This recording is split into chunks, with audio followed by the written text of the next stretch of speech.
Assalamualaikum warahmatullahi wabarakatuh. Innal hamdalillah nahmaduhu wa nasta'inuhu wa nastaghfiruh wa na'udzu billahi min syururi anfusina wa min sayyiati a'malina. May yahdihillahu fahuwal muhtad wa may yudlil falan tajida lahu waliyyan mursyida. Asyhadu an la ilaha illallah wahdahu la syarika lah wa asyhadu anna Muhammadan abduhu wa rasuluh. Allahumma salli ala Muhammad wa ala ali Muhammad kama sallaita ala Ibrahim wa ali Ibrahim innaka Hamidum Majid. Amma ba'd. Qala Allah Ta'ala fil Qur'anil Karim, a'udzu billahi minasy syaithanir rajim. Bismillahirrahmanirrahim. Ya ayyuhalladzina amanu ittaqullaha haqqa tuqatih fala tamutunna illa wa antum muslimun. Shadaqallahul azim. Ma'asyiral muslimin, jamaah salat Jumat yang dimuliakan Allah, marilah kita semua senantiasa bertakwa kepada Allah Subhanahu wa taala dengan sebenar-benarnya takwa. Karena ketakwaan kita kepada Allah merupakan bentuk yang sempurna dari kesyukuran kita kepada Allah. Memang bersyukur itu diantara caranya atau bilisan itu adalah dengan mengucapkan alhamdulillahirabbil alamin. Namun dari seluruh perilaku kita, bahwa kesyukuran yang paling utama itu adalah kesyukuran dalam yang ditunjukkan dari perilaku kita semuanya. Oleh karena itu, agar kita bisa bersyukur dengan sempurna kepada Allah, agar kita bersyukur dengan bertakwa itu bisa dengan cara yang baik dan benar, adalah tidak lain dengan iktida'u li sunnati Rasulillah, dengan mengikuti baginda Nabi Muhammad sallallahu alaihi wasallam, yang mana beliau adalah sosok manusia yang paripurna, atau kalau dalam bahasa Arab itu disebut dengan insan kamil, manusia yang sempurna. Para ulama menyebut Rasulullah sebagai manusia yang sempurna tidak lain adalah karena beliau adalah blueprint, ya, atau role model tentang bagaimana seseorang manusia itu seharusnya. Bukan berarti Nabi Muhammad itu kuat, ya, kekuatannya seperti Nabi Syam'un, yang mungkin kalau dalam riwayat di dalam Bible itu disebutkan Nabi Syam'un itu menggoyangkan tiang, ya, sampai kemudian menghancurkan sebuah bangunan. Tidak seperti itu. Tapi kesempurnaan yang ditunjukkan oleh baginda Nabi Muhammad sallallahu alaihi wasallam tidak lain berasal dari perilaku beliau. Oleh karenanya beliau bersabda, innama bu'ithtu liutammima makarimal akhlak. Ya, sesungguhnya aku diutus tidak lain adalah untuk menyempurnakan akhlak yang mulia. Oleh karenanya di antara sebab kenapa Rasulullah sallallahu alaihi wasallam itu memiliki akhlak yang mulia, karena baginda Nabi Muhammad beliau melihat secara langsung, ya, tentang wahyu yang Allah turunkan, bahkan merasakan secara langsung bagaimana dahsyatnya kekuasaan Allah. Beliau merasakan secara langsung bagaimana azab neraka dan indahnya surga. Oleh karena itu kita melihat Nabi Muhammad itu merupakan murid dari Allah Subhanahu wa taala. Kalau kita manusia, kalau kita melakukan kesalahan, mungkin paling yang mengingatkan itu hanyalah manusia biasa. Tapi kalau Rasulullah Sallallahu Alaihi Wasallam yang mengingatkan langsung Allah Subhanahu wa Ta'ala. Oleh karena itu di dalam surah Abasa, di situ terlihat jelas bagaimana Allah Subhanahu wa Ta'ala mengingatkan kepada nabinya tentang satu perilaku beliau yang mungkin bagi kita itu amat sangat biasa dilakukan. Kalau kita baca di surah Abasa, a'udzubillahi minasyaitonirrajim, bismillahirrahmanirrahim, abasa wa tawalla. Nabi Muhammad saat itu bermuka masam dan berpaling. Anja'ahul a'ma, saat datang seorang yang buta. Wa ma yudrika la'allahu yazakka. Tahukah kamu bahwa orang buta tadi itu ingin mensucikan dirinya? Au yadzakkaru fatanfa'ahu dzikra, atau dia ingin mendapatkan pengajaran, mendapatkan ajaran dari Allah, atau dibacakan Al-Qur'an kepadanya, fatanfa'ahu dzikra, sehingga ajaran itu menjadi bermanfaat baginya. Amma man istaghna, sedangkan saat itu engkau bersama orang-orang yang merasa cukup, orang-orang yang memiliki harta, orang-orang yang memiliki kedudukan.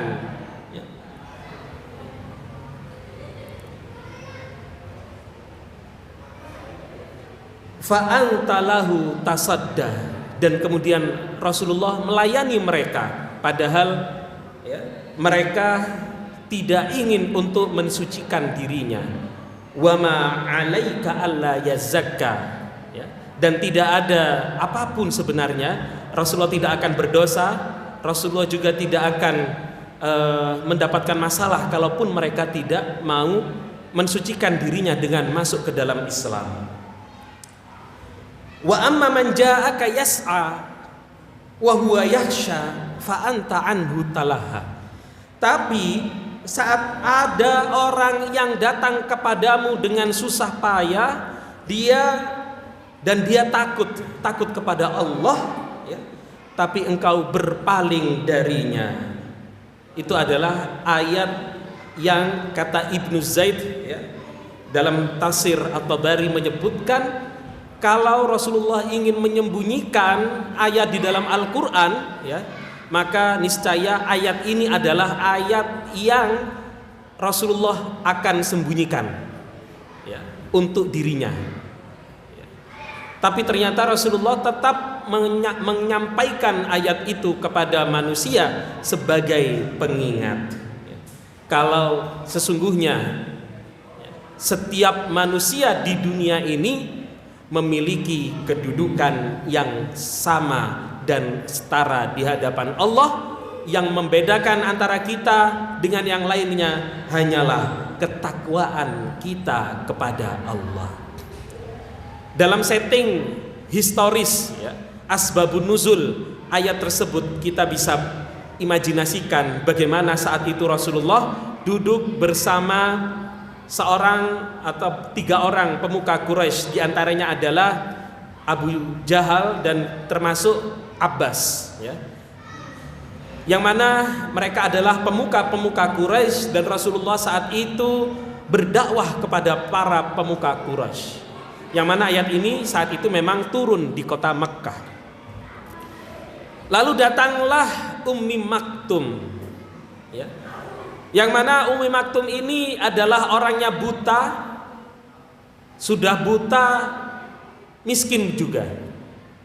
Kita bisa imajinasikan jenengan bertemu dengan, tidak usah presiden, ketemu kepala desa di rumah jenengan, tiba-tiba datang orang minta nasihat, ingin bertamu kepada jenengan. Saya yakin mayoritas kita akan mendudukkan dia di luar terlebih dahulu untuk menunggu. Itu yang terjadi. Dan itu sesuatu yang wajar sebenarnya ketika Rasulullah Shallallahu Alaihi Wasallam bermuka masam. Secara manusiawi, itu sesuatu yang wajar.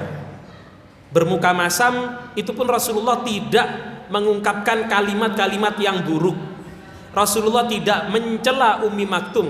Yang Rasulullah lakukan hanya bersikap muka masam. Tapi kemudian Allah mengingatkan bahwa apa yang Rasulullah lakukan itu tidak benar.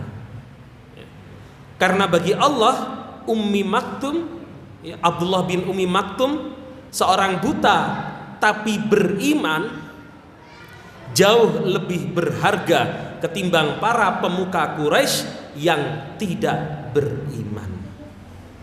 Dari ayat ini kita bisa mengambil beberapa hikmah, bahwa cara kita memperlakukan orang lain, siapapun dia, apapun kedudukannya, itu harus dengan cara yang enak, cara yang menyenangkan. Kalau kita lihat dari ayat ini kan Rasulullah hanya bermuka masam. Padahal kalau Rasulullah bermuka masam itu, kita akan memikirkan tidak mungkin Abdullah bin Ummi Maktum itu bisa melihat muka masamnya Rasulullah. Tapi kenapa Rasulullah tetap diingatkan walaupun Ummi Maktum tidak bisa melihat muka masamnya Rasulullah? Ini adalah pengingat bagi kita, sebuah hadis, tabassumuka li akhika laka shadaqah. Senyummu kepada saudaramu, buta atau tidak buta, difabel atau tidak difabel, itu adalah sedekah. Karena yang dituntut bukan hanya perilaku luar, tetapi juga perilaku yang ada di dalam batin. Itu terkait erat dengan konsep akhlak. Para ulama mendefinisikan akhlak itu sebagai halun linafsin da'iyatun ilal af'ali min ghairi fi'lin wala rawiyah, kata Ibnu Miskawih dan Imam Ghazali. Bahwa akhlak itu adalah kondisi jiwa yang mendorong kepada terwujudnya perbuatan tanpa perlu berpikir atau merencanakan, atau dalam tanda lain yaitu suatu kondisi jiwa. Ini akhlak itu suatu kondisi jiwa yang terjadi secara tiba-tiba di dalam diri kita. Sebagai contoh, misalkan ada burung lewat, kemudian burung itu, mohon maaf, pup di atas kepala kita. Maka kalimat yang pertama kali muncul dari mulut kita itu adalah menunjukkan akhlak kita. Itu adalah akhlak. Nah, Rasulullah diingatkan ketika datang Ummi Maktum, Rasulullah hanya bermuka masam. Di riwayat Ibnu Abbas itu disebutkan Allah itu memegang, seolah-olah memegang kepala Rasulullah, dan menjadikan pandangannya itu menjadi buram. Lalu turun ayat itu, padahal saat itu Rasulullah bersama para pemuka-pemuka Quraisy. Pemuka Quraisy itu kalau zaman itu mungkin sama seperti wali kota, atau pimpinan-pimpinan di kota Quraisy. Datang Ummi Maktum yang diperintahkan Allah, pedulikan dulu orang kecil, pedulikan dulu orang yang justru lebih membutuhkan daripada engkau berbicara atau mendakwahi orang-orang yang belum tentu beriman. Ma'asyiral muslimin jamaah salat Jumat yang dimuliakan Allah, ini adalah salah satu contoh qudwah yang perlu kita ikuti dari baginda Nabi Muhammad sallallahu alaihi wasallam, bukan hanya ketika kita memperlakukan kepada orang lain, tetapi juga kalau kita tarik garisnya ke dalam konsep pendidikan, maka kita harus senantiasa memberikan pendidikan kepada anak kita. Kalau jenengan guru, berarti memberikan pendidikan kepada murid-murid jenengan. Itu bukan hanya, kalau dalam bahasa anak muda zaman sekarang, bukan hanya dengan gimmick belaka, tetapi di situ perlu memunculkan nilai-nilai keikhlasan, nilai-nilai tanggung jawab, nilai-nilai mahabbah, nilai-nilai cinta kita kepada siapapun, termasuk ya, wabil khusus kepada anak-anak kecil, remaja dan lain sebagainya. Terkadang ya, di antara kita ada saja yang ketika ada anak yang ramai merasa terganggu, khususnya saat di masjid.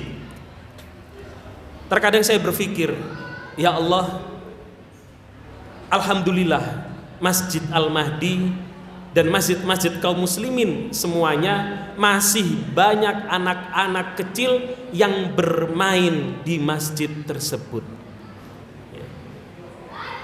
Dan naudzubillah kalau anak kecil ya, remaja-remaja itu mulai menjauh dari masjid-masjid kita.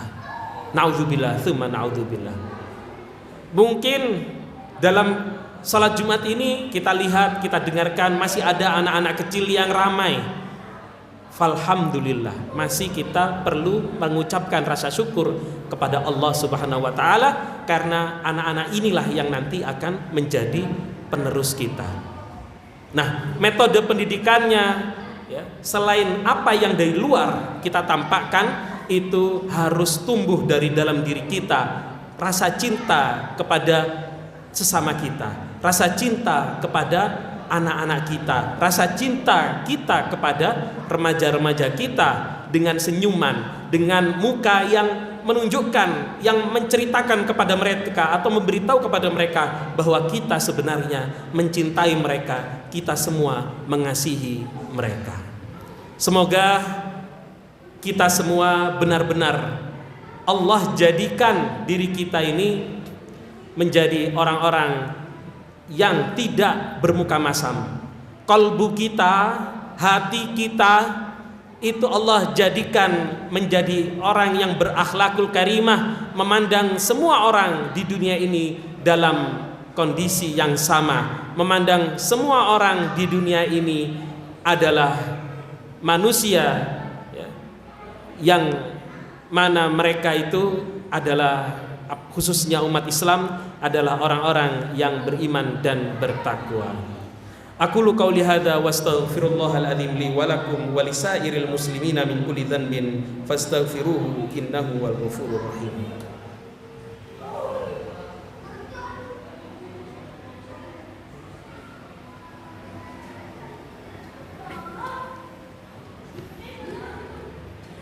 Alhamdulillah hamdan katsiran kama amar, wassalatu wassalamu ala nabiyil mustafa, asyhadu an la ilaha illallah wahdahu la syarikalah wa asyhadu anna muhammadan abduhu wa rasuluh la nabiyya ba'dah. Qala Allah ta'ala fil Qur'anil Karim, a'udzu billahi minasy syaithanir rajim, bismillahirrahmanirrahim, la yastawil qa'iduna minal mu'minina ghairu ulil darari wal mujahiduna fi sabilillahi bi amwalihim wa anfusihim 'alal qa'idina darajah wa kullu wa'adallahu al-husna wa faddalallahu al-mujahidina 'alal qa'idina ajran 'azima darajatin minhu wa maghfiratan wa rahmah wa kana Allahu ghafurar rahim. Sadaqallahul azim. Ayat dalam surah An-Nisa ayat 95 sampai 96 ini menceritakan bahwa Allah menyebutkan bahwa tidak sama antara orang yang duduk-duduk saja, orang mukmin yang duduk ya, yang tidak berbuat apa-apa untuk Islam, dengan orang yang berjihad di jalan Allah ya, dengan harta dan jiwa mereka. Allah memberikan atau mengutamakan orang yang mujahid, orang yang berjuang di jalan Allah ya, melebihi orang yang hanya duduk-duduk saja, diam saja. ayat ini ya adalah ayat yang berubah. Asbabun nuzulnya ayat ini ada perubahan atau penambahan redaksi sejak karena Ibni Umi Maktum itu ketika muncul ayat itu, ayat ini muncul karena tentang jihad, agar berjihad di jalan Allah begitu. Nah, ayat ini kemudian redaksinya ada penambahan karena Ibni Umi Maktum berkata kepada Rasulullah, "Wahai Rasulullah, kalau seandainya saya ini adalah orang yang bisa melihat, aku tidak buta, maka aku akan berjuang di jalanmu, aku akan berjihad sama seperti mereka, tapi aku ini buta wahai Rasulullah," kata Ibni Umi Maktum. Maka kemudian ditambahkan di situ la yastawil qa'iduna minal mu'minina, ditambah ghairu ulid darar, selain orang yang memang kalau dia berjihad maka akan mendapatkan bahaya. Jadi Ibnu Umi Maktum ini memang sosok yang sangat fenomenal ya. Muncul 2 kali ya, di dalam Al-Quran, di antaranya ayat ini, bahwa setiap manusia itu memiliki perannya masing-masing. Setiap manusia itu bisa bermanfaat bagi kehidupan sosial walaupun dia, mohon maaf, penyandang disabilitas ya, atau difabel ya, bahasa sekarang yang digunakan difabel ya. Nah, kita atau sebagian dari kita yang mungkin diberikan Allah kelebihan atau lebih sempurna fisiknya ya, maka harus turut serta menghormati dan juga menyayangi mereka sama seperti kita mencintai umat muslim lainnya, dan tidak boleh ya, kita memandang rendah siapapun di muka bumi ini. Dan ini menjadi pelajaran bagi kita, kisah Ibni Umi Maktum ini, bahwa Allah Subhanahu wa Ta'ala menyamakan semua derajat manusia di muka bumi ini. Yang membedakan derajat kita satu dengan yang lainnya bukan ya, karena pakaian, bukan karena wajah atau bentuk tubuh kita. Innallaha la yanzuru ila ajsamikum wala ila suwarikum walakin yanzuru ila qulubikum. Tetapi Allah melihat kepada kalbu kita, apakah kita bertakwa ataukah kita tidak bertakwa. Semakin bertakwa kita kepada Allah, maka kita akan semakin dekat kepada Allah Subhanahu wa Ta'ala. Mari kita berdoa kepada Allah Subhanahu wa Ta'ala, hamdan syakirin, hamdan na'imin, hamdan yuafi ni'mah wa yukafi mazidah. Ya Rabbana lakal hamdu wa lakal syukru wa li jalali wajhikal karim wa li azimi sultanik. Allahumma salli ala Muhammad wa ali Muhammad kama sallaita ala Ibrahim wa ali Ibrahim innaka Hamidum Majid. Allahumma barik ala Muhammad wa ali Muhammad kama barakta ala Ibrahim wa ali Ibrahim innaka Hamidum Majid. Allahumma ighfir lil muslimina wal muslimat wal mu'minina wal mu'minat al ahya'i minhum wal amwat innaka sami'un qaribun mujibud da'wat wa ya qadiyal hajat. Allahumma a'izzal islam wal muslimin wansurhum ala aduwika wa aduwihim a'da'aka a'da'ad-din. Allahumma alif baina qulubina wa aslih dhata bainina wahdina subulas salam wa janibnal fawahisha ma dhahara minha wa ma batan. Allahumma barik lana fi asma'ina wa absarina wa qulubana wa azwajina wa dhurriyyatina wa tub alaina innaka antat tawwabur rahim.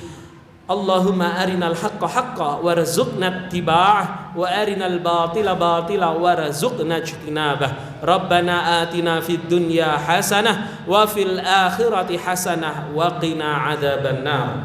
Ibadallah, innallaha ya'muru bil adli wal ihsan wa ita'i dzil qurba wa yanha 'anil fahsya'i wal munkari wal baghi ya'idukum la'allakum tadhakkarun wadhkurullahal azim yadhkurkum washkuruhu min fadlihi yutikum wa la dzikrullahi akbar.